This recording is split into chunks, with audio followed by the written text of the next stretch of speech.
Ma fiancée a éclaté de rire en voyant le contrat de mariage et m'a dit, c'est soit tu m'épouses sans condition, soit pas du tout. J'ai calmement répondu, d'accord. Ensuite, j'ai appelé l'organisatrice et j'ai tout annulé. Elle l'a découvert en arrivant pour l'essayage final de sa robe, devant une boutique vide.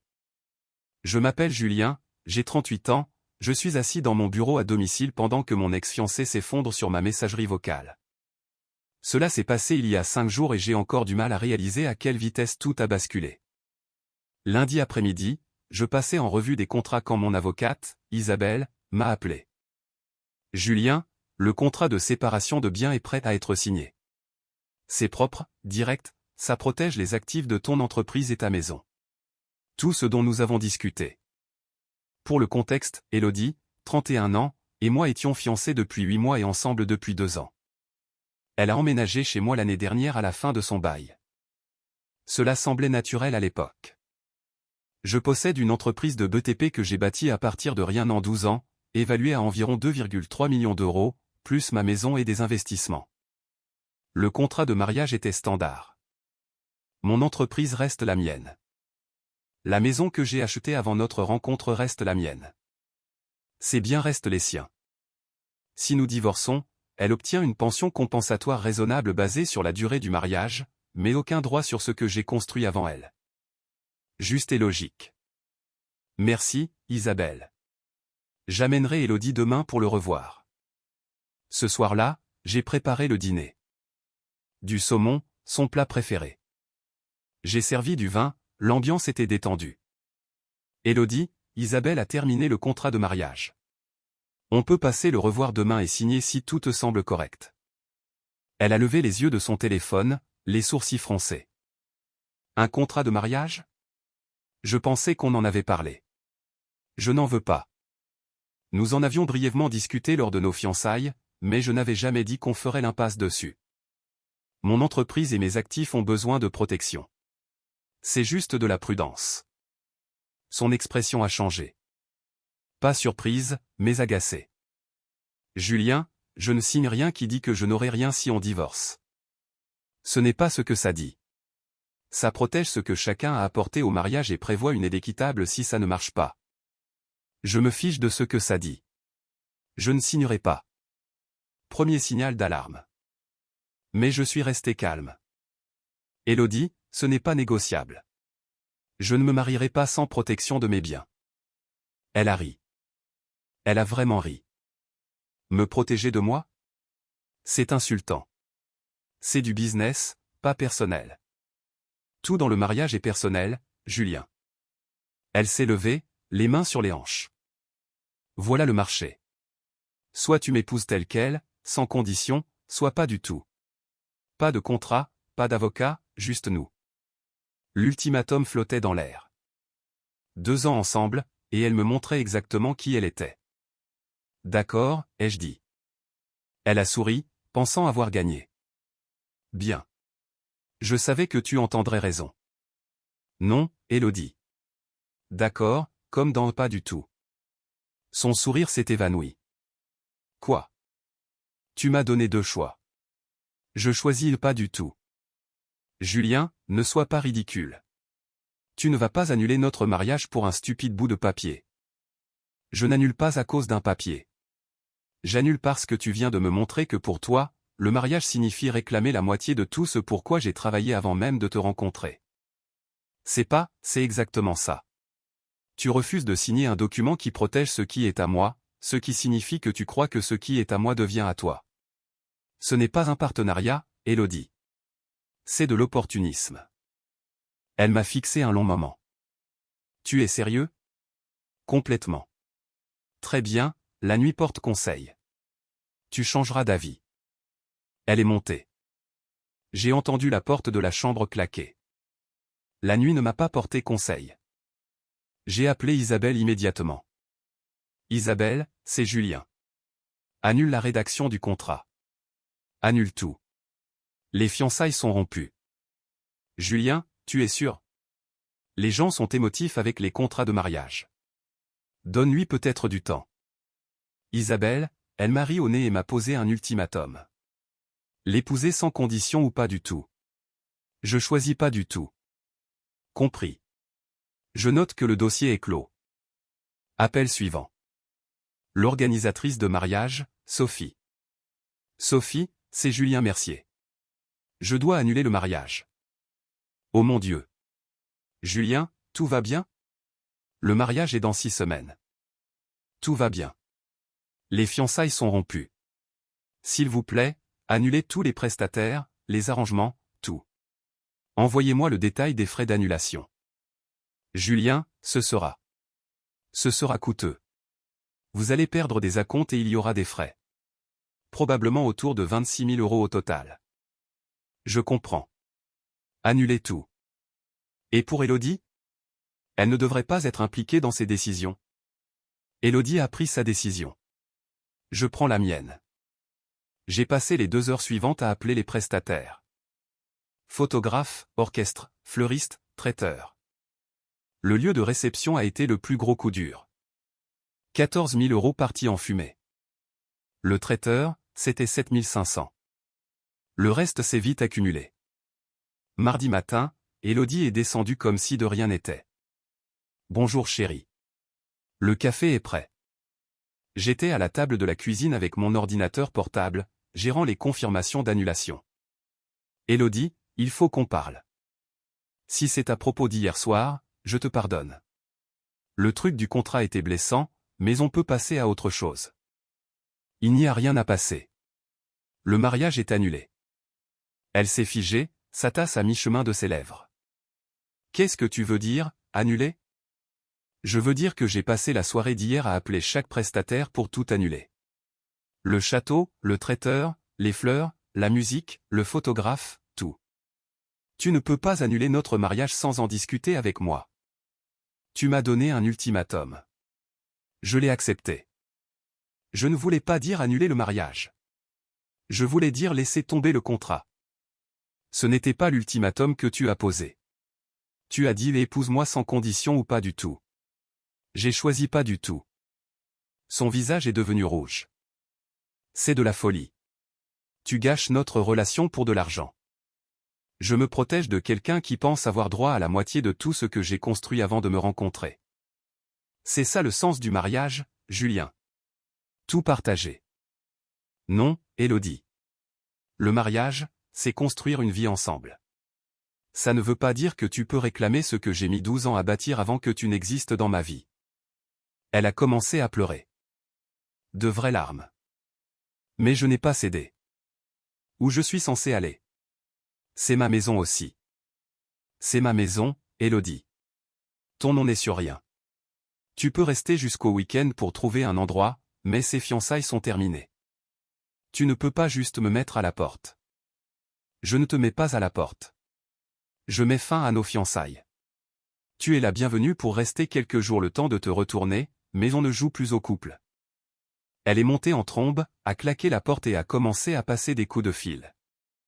Je l'entendais pleurer, se plaindre à quelqu'un que j'étais déraisonnable. Le vendredi a été calme. Élodie me parlait à peine, me lançait juste des regards noirs et faisait des commentaires acerbes. Samedi, elle est partie tôt, disant qu'elle allait faire des essayages de robes avec sa sœur. Je ne l'ai pas corrigée sur le fait qu'il n'y avait plus de robes à essayer. Dimanche soir, mon téléphone a commencé à sonner. Numéro inconnu. Julien, c'est Camille, la sœur d'Élodie. Qu'est-ce qui ne va pas chez toi? Bonjour Camille. Que puis-je faire pour toi? Élodie s'est présentée à son essayage aujourd'hui et il n'y avait personne. La boutique a dit que le rendez-vous était annulé. Elle est hystérique. Le mariage est annulé, Camille. J'ai dit ça à Élodie mardi matin. Tu ne peux pas juste annuler le mariage de quelqu'un. Je peux annuler mon mariage, ce que j'ai fait. Tu as une idée de l'humiliation pour elle? Plantée devant la boutique comme une idiote? Élodie savait que le mariage était annulé. Si elle a choisi de ne pas le croire, c'est sa décision. Elle pensait que tu bluffais. Je ne bluffe pas, Camille. Tu l'as détruit. Elle planifie ce mariage depuis des mois. Elle l'a détruit elle-même quand elle a refusé le contrat de séparation de biens et m'a posé un ultimatum pour un stupide document.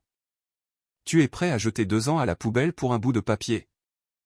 Je suis prêt à protéger 12 ans de travail contre quelqu'un qui pense que le mariage signifie réclamer ce qu'elle n'a pas gagné.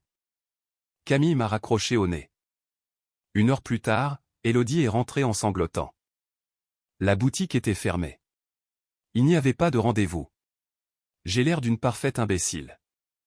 Je t'avais dit que le mariage était annulé, Élodie. Je pensais que tu faisais ta diva. Je pensais que tu reprendrais tes esprits. J'ai repris mes esprits. C'est pour ça qu'on ne se marie pas. Mise à jour 2 semaines plus tard. Les 2 dernières semaines ont été un défilé de reproches et de tentatives de culpabilisation. Merci pour les commentaires et le soutien.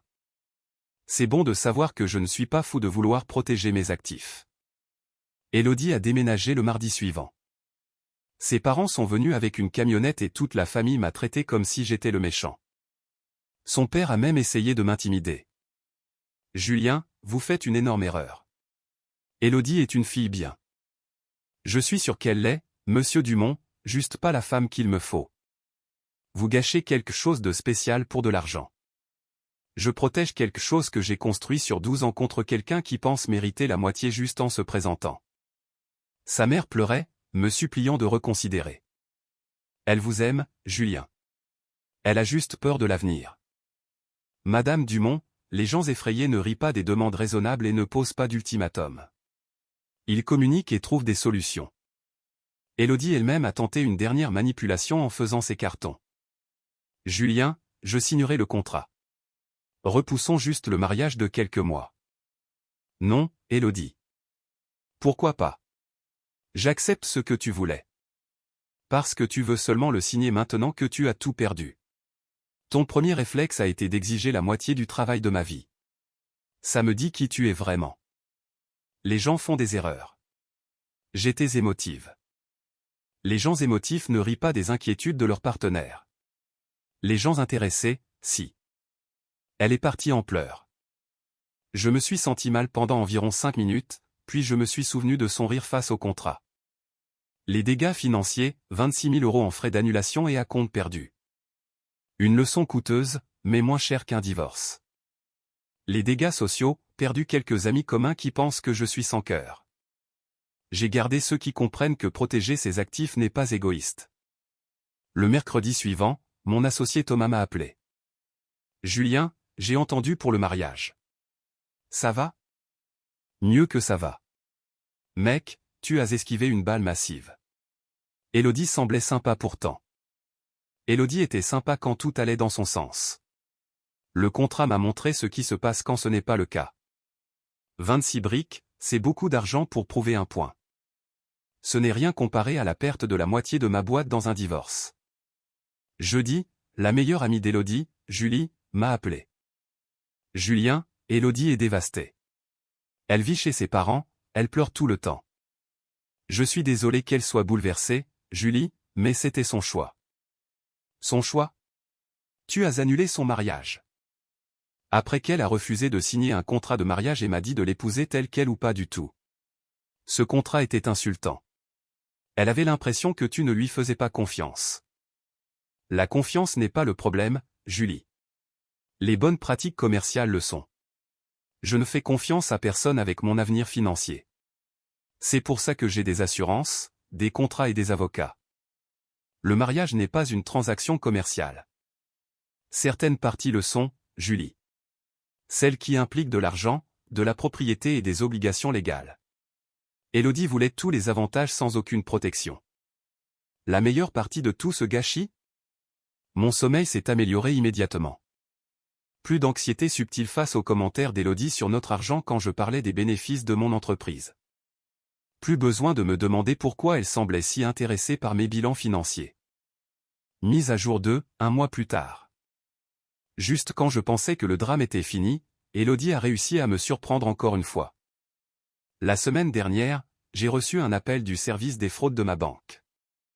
Monsieur Mercier, ici Madame Dubois de la Banque Nationale. Nous devons discuter d'une activité inhabituelle sur vos comptes. Quel genre d'activité? Quelqu'un a tenté de s'ajouter comme mandataire sur votre compte professionnel il y a 3 semaines.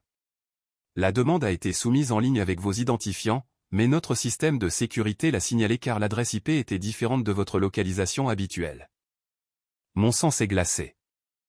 Qui était le mandataire? Élodie Dumont. Le système montre qu'elle a eu accès au compte pendant environ 6 heures avant que notre détection de fraude ne verrouille le compte. Il y a 3 semaines, Élodie vivait encore chez moi. Madame Dubois, qu'a-t-elle pu consulter en 6 heures? Solde des comptes, historique des transactions, et elle a tenté de virer 15 000 € vers un compte externe.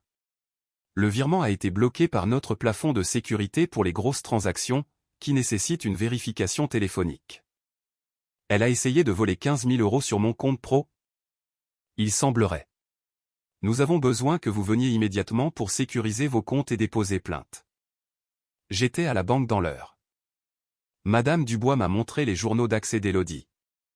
Elle s'est connectée à 2h17 du matin le mardi avant que j'annule les fiançailles. Elle a passé 4 heures à télécharger des relevés et des historiques. Puis a tenté le virement à 6h23. C'était la nuit après notre conversation sur le contrat de mariage. Pendant que je dormais, Élodie était à l'étage en train d'essayer de voler mon entreprise. Monsieur Mercier, c'est une escroquerie bancaire et un accès frauduleux, des délits graves. Vous devez déposer une main courante et porter plainte. J'ai appelé Isabelle immédiatement. Isabelle, rejoins-moi au commissariat. Élodie a tenté de voler 15 000 € sur mon compte pro. Julien, c'est du pénal. Tu es sûr de vouloir poursuivre? Elle a essayé de me voler pendant qu'elle vivait chez moi. Isabelle, oui, je suis sûr. Le dépôt de plainte a pris 2 heures. Le lieutenant Mercier a été minutieux. Monsieur Mercier, avez-vous une idée de comment elle a obtenu vos identifiants? Elle vivait avec moi. Je travaillais parfois de la maison. J'ai pu taper mes mots de passe quand elle était dans les parages. Elle est douée en informatique, elle travaille dans le marketing digital. La tentative de virement suggère une préméditation. Ce n'était pas une impulsion. Elle l'a planifié. Lieutenant, qu'est-ce qui se passe maintenant? On enquête. Si les preuves soutiennent les charges, elle sera convoquée. Vendredi, j'ai changé tous mes mots de passe, fermé les vieux comptes, ouvert de nouveaux. L'équipe de cybersécurité de la banque m'a guidé pour des protections supplémentaires. Samedi, Élodie m'a appelé. Première fois depuis qu'elle a déménagé. Julien, j'ai entendu dire que tu es allé à la police. Bonjour Élodie. Comment as-tu su ça? Une amie travaille à la banque. Elle a dit qu'il y avait un malentendu avec nos comptes. Nos comptes. Même maintenant, elle ne pouvait pas s'en empêcher. Il n'y a pas de malentendu, Élodie. Tu as tenté de voler 15 000 € à mon entreprise. Ce n'est pas ce qui s'est passé. Je vérifiais juste si tu me cachais de l'argent en essayant de te le virer. Je n'allais pas le garder. Je prouvais un point. Quel point exactement? Que tu ne me fais pas confiance. Tu étais si inquiet pour un contrat, mais tu cachais des actifs. Élodie, c'est mon compte professionnel. Bien sûr que je ne t'y ai pas donné accès. Si nous étions vraiment partenaires, tu l'aurais fait. Nous étions fiancés, pas associés, et maintenant nous ne sommes plus rien. Elle a raccroché. Dimanche, son père a appelé. Julien, cette histoire de police doit cesser. Bonjour monsieur Dumont. Élodie a fait une erreur en accédant à votre compte, mais elle n'a rien volé. Elle a tenté de voler 15 000 €.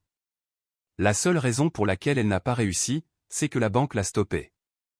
Elle était émotive, bouleversée par le mariage. Vous ne pouvez pas ruiner sa vie pour ça.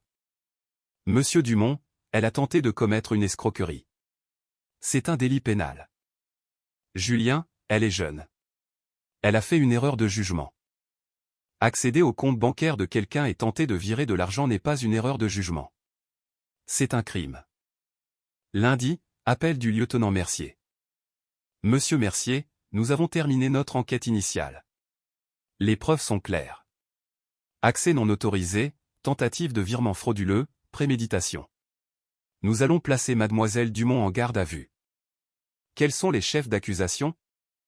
Escroquerie, accès frauduleux à un système de traitement automatisé de données et tentative de vol. Elle risque de la prison et une lourde amende. Dernière mise à jour, 3 mois plus tard. Élodie a été arrêtée le mois dernier chez ses parents. L'affaire a fait un peu de bruit localement car son père a essayé d'empêcher l'arrestation et a fini menotté lui aussi pour outrage. La procédure judiciaire a été directe. L'avocat d'Élodie a tenté d'argumenter qu'elle était confuse sur la propriété du compte à cause du stress de la rupture, mais les preuves étaient accablantes. Les journaux de sécurité de la banque montraient qu'elle avait spécifiquement cherché les gros soldes, les modèles de transactions, et tenté le virement vers un compte qu'elle avait ouvert spécifiquement pour recevoir les fonds. Difficile de plaider la confusion quand on ouvre d'abord un compte récepteur. Élodie a plaidé coupable pour éviter un procès public, la comparution sur reconnaissance préalable de culpabilité. Elle a pris 2 ans de prison avec sursis, obligation d'indemniser la banque pour les frais d'enquête, et une inscription au casier judiciaire qui la suivra toujours. Ses parents ont essayé de me blâmer jusqu'au jugement. Madame Dumont m'a appelé la veille de l'audience. Julien, s'il vous plaît, demandez la clémence au juge. Élodie a appris sa leçon. Madame Dumont, je ne suis pas le procureur. C'est une affaire pénale maintenant. Vous pourriez leur dire qu'elle n'est pas vraiment une criminelle.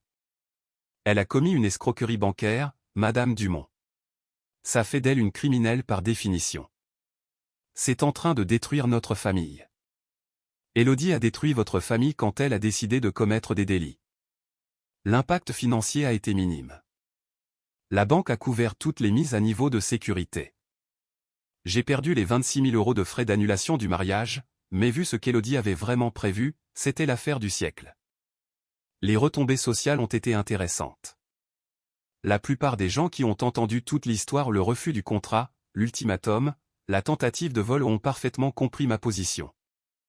Les quelques-uns qui pensent encore que j'ai été trop dur n'étaient probablement pas des gens que je voulais dans ma vie de toute façon. Je recommence à avoir des rendez-vous. Décontracté, rien de pressé. La conversation sur le contrat de mariage arrive tôt maintenant, généralement au 3e rendez-vous. C'est incroyable à quel point ça filtre vite les mauvaises personnes. Mon associé, Thomas, l'a parfaitement résumé, Julien, tu n'as pas juste esquivé une balle. Tu as esquivé un missile guidé avec ton nom dessus. La meilleure partie, je dors comme un bébé maintenant. Plus besoin de me demander si Élodie m'aimait vraiment ou aimait juste mes actifs. Plus besoin d'ignorer les drapeaux rouges parce que je pensais que l'amour triomphait de tout. L'amour ne triomphe pas des accusations d'escroquerie bancaire. Le contrat n'était pas une question de manque de confiance envers Élodie. C'était pour protéger ce que j'avais bâti. Sa réaction m'a montré qu'elle croyait que le mariage signifiait un accès instantané à tout ce que je possédais. La tentative de vol a confirmé qu'elle était prête à le prendre même sans mariage. Alors, à tous les hommes qui lisent ceci et envisagent de zapper le contrat de mariage parce que votre fiancé trouve ça pas romantique, souvenez-vous d'Élodie. Souvenez-vous que la femme qui vous aime vraiment voudra protéger vos actifs autant que vous, car votre sécurité devient sa sécurité. Celle qui refuse et essaie ensuite de vous voler? Elle n'avait jamais prévu de rester. Elle prévoyait de prendre ce qu'elle pouvait et de s'enfuir. Élodie a ri de mon contrat et m'a posé un ultimatum. J'ai vu son bluff et j'ai découvert qu'elle prévoyait déjà de me dépouiller. Le meilleur d'accord que j'ai jamais prononcé.